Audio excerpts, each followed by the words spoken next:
Bwa mbere ntitwe dushoboye no kugura isabuni nta kintu kimwe twe dushoboye ariko ku rugero tugeze kubu turashobora gusuma umugabo tw'amatuzi imisi yose atazanye ishashi ntitwajya ariko ubu ku rwego tugezeko kandi twahereye kuri misogoro twahereye hasi cyane ariko ubu twariyungunganije.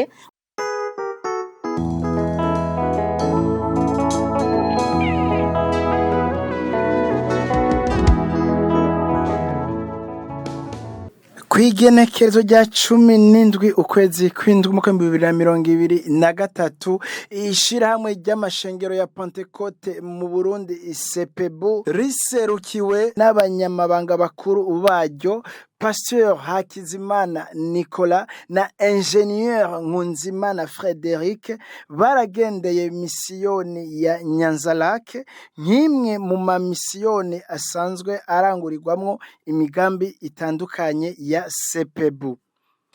Inyuma yo gushikiriza imigambi itandukanye isanzwe irangurwa na CEPBU, umunyamabanga mukuru w'iryo shirahamwe Pasteur Hakizimana Nicolas akaba yarahamagariye abari ngaho kugira uruhara rudasanzwe mu bikorwa bitandukanye vya CEPBU. Tutagereza kuja mu kukipi ivyo rero sino bishobora jenyene, mbega mubona no bishobora jenyene. Turafise ekipe nini cyane ihera mu nama nkuru y'ishengero nibo baturi imbere, umwungere arongoye inama nkuru n'umwungirije n'izindi nzego, tugaca dushishikara tugashika ku mukristo wese uzomenyehewe kuri umumambere cyangwa umunywanyi wa CEPBU niwe ugize CEPBU. Rero twagomba rero twongere tubashimire, murabona ko twaje tuzanye ni radio. Muri urwo urugendo ishirahamwe ry'amashengero ya Pentecote mu Burundi CEPBU ikaba yarashoboye gushikiriza ingabire y'imashini zitatu zo gushona abakenyezi basanzwe bari mu rumwe mu migambi iriko irangurwa muri iyo misiyoni ya Nyanza Lac.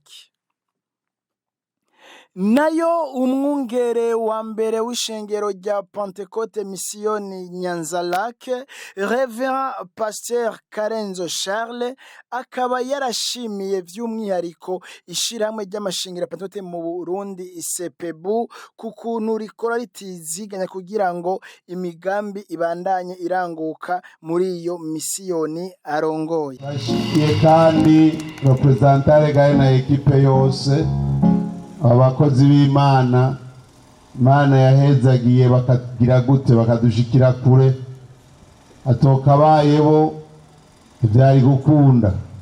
None rero Imana nishimwe cyane. Mbega muranezerega abakenyezi?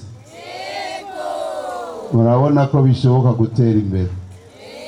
Yego. Ama rero mushishikare mutera imbere nk'umuzingi, Imana ibahezagire.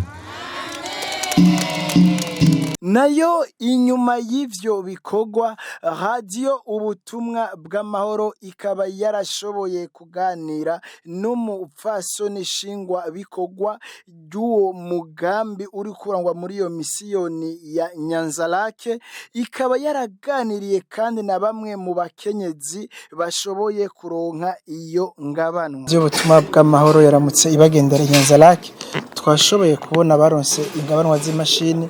Mbega mwotwidondora muce munatubwira hari mbega mu mugambi wayo mu ntumbero yako turi mengo nimwe mwarimwo mu bantu bari babihagarikiye, turabahaye ikaze mutangure muramutse abakunzi bacu. Murakoze cyane, turabaramukije amahoro y'Imana. Hanyuma jewe nitwa Kaneza Benbela, ndi umukristo wo mu ishengero rya Pentecote Nyanza Lac, hanyuma nkaba ndi umugestionnaire mu maprojet ya CEPBU. Hanyuma nkuko mwabibonye uno munsi n'akanyamuneza kuri twebwe na cyane cyane nko kuri jewe mu camake, nukuvuga muri CEPBU bakora ibikorwa bidasanzwe mu mashengero nkuko mwavyumvise ni misiyoni 15. Aha rero Nyanza Lac badufitiye akamara tako twoshobora kuvuga, nukuvuga rero twisunze kuri ibi mwabonye aba bakenyezi baharose ingabire. Nkuko imigambi ya CEPBU ibihari ntibakunda gufasha umuntu ubwiwe ku giti ciwe, bakoraniriza abantu hamwe bakabanza bakabigisha kuziganya no kuguranana, bakabigisha isuku, bakabigisha kwiteza imbere, bakabigisha kurima, korora, kandi bo biciza ca CEPBU barashiramwo n'uburyo kuko baratanga ibitungwa, baratanga izo mbuto, barabubakira amashiga y'ikizungu, barabigisha gutera ibiti, aho bagerageza ko umuntu yova aho yari akagira aho yisununuye. Ni ukuvuga rero aba ntibatora abantu ba nyuma, baravuga bati uyu muntu yagomba gukora mugabo akabura icyo yokoresha. Nabo rero basahiriza, kandi mwabibonye ntawo bati inyuma, ntawo banka, mwabonye ko harimwo n'ibimuga. Muti ibi byagenze gute rero? Uku rero abantu baba bari hamwe, twararose visite y'abazungukazi baje ngaha bavuye muri Finland, hanyuma bari baje muri projet ya CEPBU, bari baje mu yindi projet, mugabo kwa kuba hamwe uwo munsi wari umusoko wa mbere. Bela mukirenga nyene n'abaciriyemo CEPBU, mbega abatavyumva bavuga yuko ni projet iraba ibiki, uwo mugambi usanzwe uraba ibiki? Okay, iyi projet ya CEPBU nko ngaha muri Nyanza Lac barigisha bafasha ugwaruka mu kwirinda ibiyayuramutwe n'aba bantu bagira traffic bagenda mu bindi bihugu byo hanze. No kuvuga rero bari urudandazwa rw'abantu, bari muri iyo projet rero y'ukuraba abo bajene, kandi n'iyindi projet bariko barakora nyene. Mbega iyo projet nyene ari uwo mugambi umaze igihe kingana gute? Ntugitangura canke wari umaze igihe ngaha Nyanza Lac? Uramaze igihe ngaha, turamaze gusohora imikangara imyaka 3, kandi baragikoza ama restaurant, barateye imbere, bararose kubwa certificat banafise n'ubumenyi, bararose barabatumako mu majambo akiyo n'iyindi ntahe. Hanyuma rero none Bela muriko murigisha abo bakenyezi muri uwo mugambi, hoho mubona bavyakira gute, mubona bimeze gute? Mwotubwira mu ncamake ivyo mugambi naho kugira ngo murinde mushika kuri iki kintu cyo kuronka ingabanwa, bisigura ati muba mwakoze ziba ari intambwe nyinshi muba mwaciyeko. Acene mushobora kwitubwira mu ncamake? Mu ncamake nkuko mwabibonye kandi mukamuzi n'umuco w'ishengero ryacu, kuba boho hatowe uyu mugwi nuko hari ico twawushimyeko. Uyu mugwi ico haranira aba bakenyezi nukuri, ahubwo duhamiriza n'abandi bakenyezi bari abazotwumva bose bave muri ibi bintu byo kwama bavuga ko umukenyezi yama ari muhira, ahubwo nibaze bafatane n'abandi bakore aba twabafatanije tubatangura tubaforoma muri iyo migwi yo kuziganya no kuguranana. Mugabo twashidutse uku bageze kugaburana, umuntu wese ubu wogenda kuraba ibitungwa bafise ntavyo woshobora. Mu mihira ntibakigura amarengarenga, ntibakigura imbuto. Ikindi bari yungunganije bakora restaurant yabo, ari naho hantu rero baciye bamenyekanirana. Ariko ndazi babasanze bakoraniye ahantu bati umuntu bamusanze ari muri koperative baramufasha. Bore n'akarorero k'abakenyezi ngaho Nyanza Lac, n'uwundi muntu yipfuza abantu b'abakenyezi yofasha, turamuhaye kazi. Bela reka kubera musanzwe muri mu gestionnaire, muri mushingwa bikorwa, turumva murafise byinshi byo gushikiriza. Bela reka rero kugira ngo dushobore gusozera, mutubwire rero mu ncamake rero, ubu muraronse izo mashini, mbega ubu naho ihangiro mwihaye naryo cyo bari ijyahe mu ncamake? Ubwa mbere turakengurutse cyane bivuye ku mutima ku muntu wese aho byaciye bigakunda.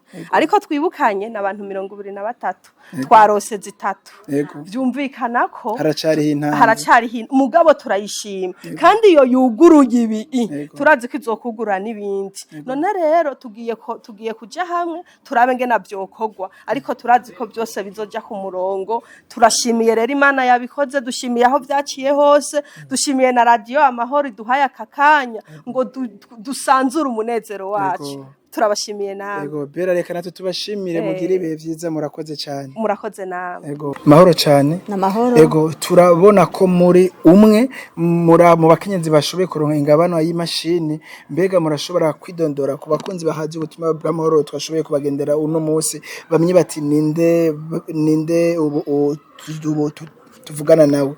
Je nitwa Akimana Emmanuel. Ego. Ndo mukenyezi umwe muri 25 twari twatanguye ishirahamwe mu Burundi 23. Ego nitse twarose Ingabanwa. Ego mbega Emmanuel, ego twumvise bitare bike aho bera yashoboye kutubwira ivy'uwo mugambi. None wowe nk'uwaronse iyi Ingabanwa mu bandi wiyumva gute? Ni icayi kinumva woshikiriza n'abandi bakunzi bumve ibiri kubera ngo ngaha muri Nyanza Lac?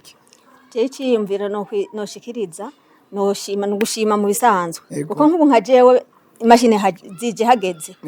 Nkuko bera yari yabivuze yuko mwavuze ko yari yabivuze yuko twebwe turi imigwi myinshi, umugwi umwe mugabo gizwe n'ubwoko bwinshi, no bwoko bwa mbere ko abati bantuze ya abakenyezi. Imigwi myinshi be nibimuga n'abakiri bato turafise inkumi irimwo. Ndi muri abo rero abakenyezi bo ngaha barose izo Ngabanwa mugabo syanzwe nshoboye gushona. Je gushona ndabizi. Ari ico bakunda kuvuga ngo bakubise agomba kurira. Urumva wowe rero baguhaye imashini usanzwe uzi gushona uvuga uti biguye ahashashe. None rero nicaro wobwira CEPBU yashoboye nayo kubazanira uyu mugambi hane wanyu Nyanza Lac kugira ngo uno munsi mushe gushika kuri intambwe. Nicyo kinumva wobwira CEPBU? CEPBU rero babushime, nkashima mu kibanza cyabo bandi turi kumwe, abo bandi bakenyezi turi kumwe. Ndabashimiye gose. Twe turashimye kandi twongera tubabwira yuko urumva mu mugwi w'abantu 23 turashimye izo Ngabanwa turose z'imashine 3. Mugabo vyo bavyiza bishoboka yuko umwe wese yoronka imashine. Je ndashoboye gushadabigisha no bakagira ico bazokwishikanako. Murakoze cyane. Mbega mu kurangiza nakaye kamumva hotera abandi bakenyezi nabo barera amaboko ubu batabona ko bokora imigambi yo kwiteza imbere? Abandi bakenyezi je no batera kamba yuko boze bararabira akarorero ku bandi. Nka twebwe ubwa mbere ntitwe dushoboye no kugura isabuni, nta kintu kimwe twe dushoboye. Ariko ku rugero tugeze kubu turashobora gusuma umugabo tw'amatuzi imisi yose atazanyisha yashi ntitwajya. Ariko ubu ku rwego tugezeko kandi twahereye kuri misogoro, twahereye hasi cyane. Ariko ubu twariyungunganije, turashobora papa ari ngaho tugashaka gusuma tugatunganya neza umuryango, tukagura isabuni. Ivyo byose ntavyo twashobora igihe twari tutaramenya neza. Rero notera kama abandi bakenyezi yuko nabo boze bararaba ibintu bokora bakareka kurera amaboko. Reka tubashimire cyane kuri umwanya muduhaye, turabakengurukiye. Twizere ko n'ikindi gihe radio ubutumwa bw'Amahoro ibagendeye muzogaragaza umunezero nkuko twababonye ubu mwabigize. Sawa, murakoze cyane, Imana ibahezagire. Ibahezagire nawe. Kaze cyane. Murakoze. Murashobora kudondora ku bakunzi ba radio ubutumwa bw'Amahoro yaramutse bagendera no munsi Nyanza Lac? Je nditwa Mpawe nayo Odeta. Sanzwe ni mukristo wangahi Bukeye. Misiyoni Nyanza Lac. Odeta, twabonye mwabaye umwe mu bakenyezi bashoboye kuronka Ingabanwa y'amamashini. Mbega ijya Ingabanwa wayakiriye gute? Nayakiranye umunezero mwinshi cyane gose. Ndavye iyo nahereye naho nshitse. Kuko twahereye kwiremeka indobo z'amazi tuvomera isogoro. Harashika aho tugenda kugura no tuziganya, tuguranana. None Imana yongerera dutera iteka, turashika ahantu ho twugurura ka restaurant. Nukuri ndabishimye gose. Umunezero mfise ntusanzwe. Ubu Odeta imashini yabonetse, mbega usanzwe uzi gushona? Sinzi gushona mugabo abo turi kumwe ko bazi gushona. Nakujya ko turi umugwi turobandanya dukorera mu mugwi kujya nyene. Ikintu Odeta agiye gutangura ejo imashini yabo tuba ari icahe?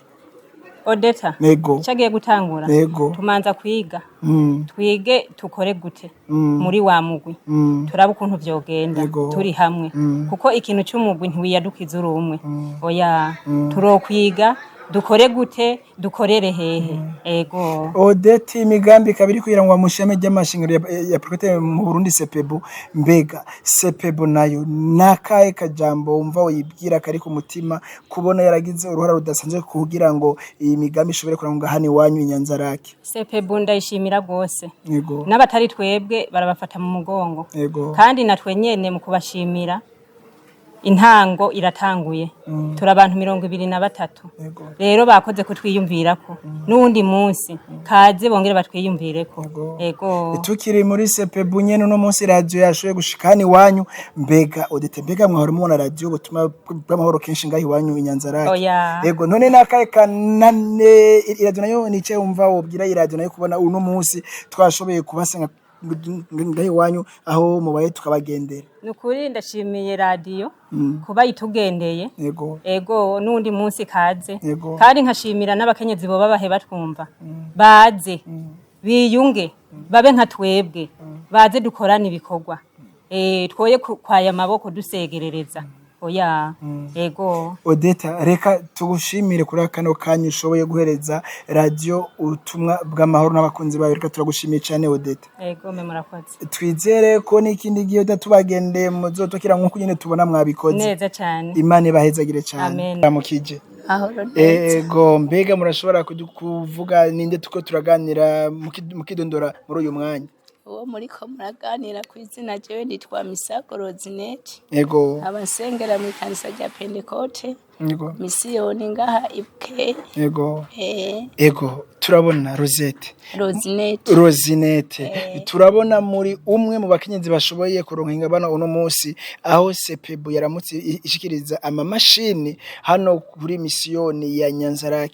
Radio nayo butuma tukaba twagendeye bw'Amahoro. Mbega nicaye ikintu mva wobwira CEPBU kuri urwo ruhara yakoze rudasanzwe? Ikintu ndobwira CEPBU nukuri turabashimiye cyane cyane, Imana ishishikare ibahezagira nubwo atawuhezagira uwumuruta, ariko twebwe turabivuze Yesu nabongera umugisha, abongera uwo mutima w'urukundo batwiyumviye ko, kuko mpaye mparura aho twahereye naho tugeze, tukaba tugeze mu gishingo cyuko twoyiyumvirirwa ko natwe ntacyo twarice kugira ngo tuzanirwe ibintu nk'ibi. Yesu nabahezagire cyane. Ego mbega uwo tubwira uburusho uburiko burazanwa n'uyu mugambi wa CEPBU hano iwanyu Nyanza Lac? Ego uburusho nukuri turabubona. Uwo mugambi ikintu wadushikanye ko ubwa mbere baratuzaniye korora ibitungwa, turabifise ubu umuntu agatungwa karonse afise ikibazo arakagurisha nk'akavuke, hanyuma tukashobora gusomesha nk'umwana yabuze nk'agakaramu n'agakaye.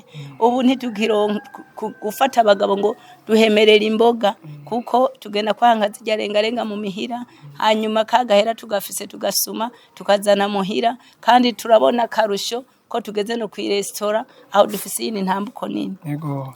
Reka tubashimire cyane ku mwanya mushoboye kuduhereza nka radio butumwa bw'Amahoro. Turabashimiye cyane. Ego turizera ko n'ikindi gihe tubagendeye muzo twakirana tukavuga ugweze nkuko tubona no munsi mwabikoze. Ego cyane kaze cyane. Ego Imana ibahezagire cyane. Namwe ibahezagire.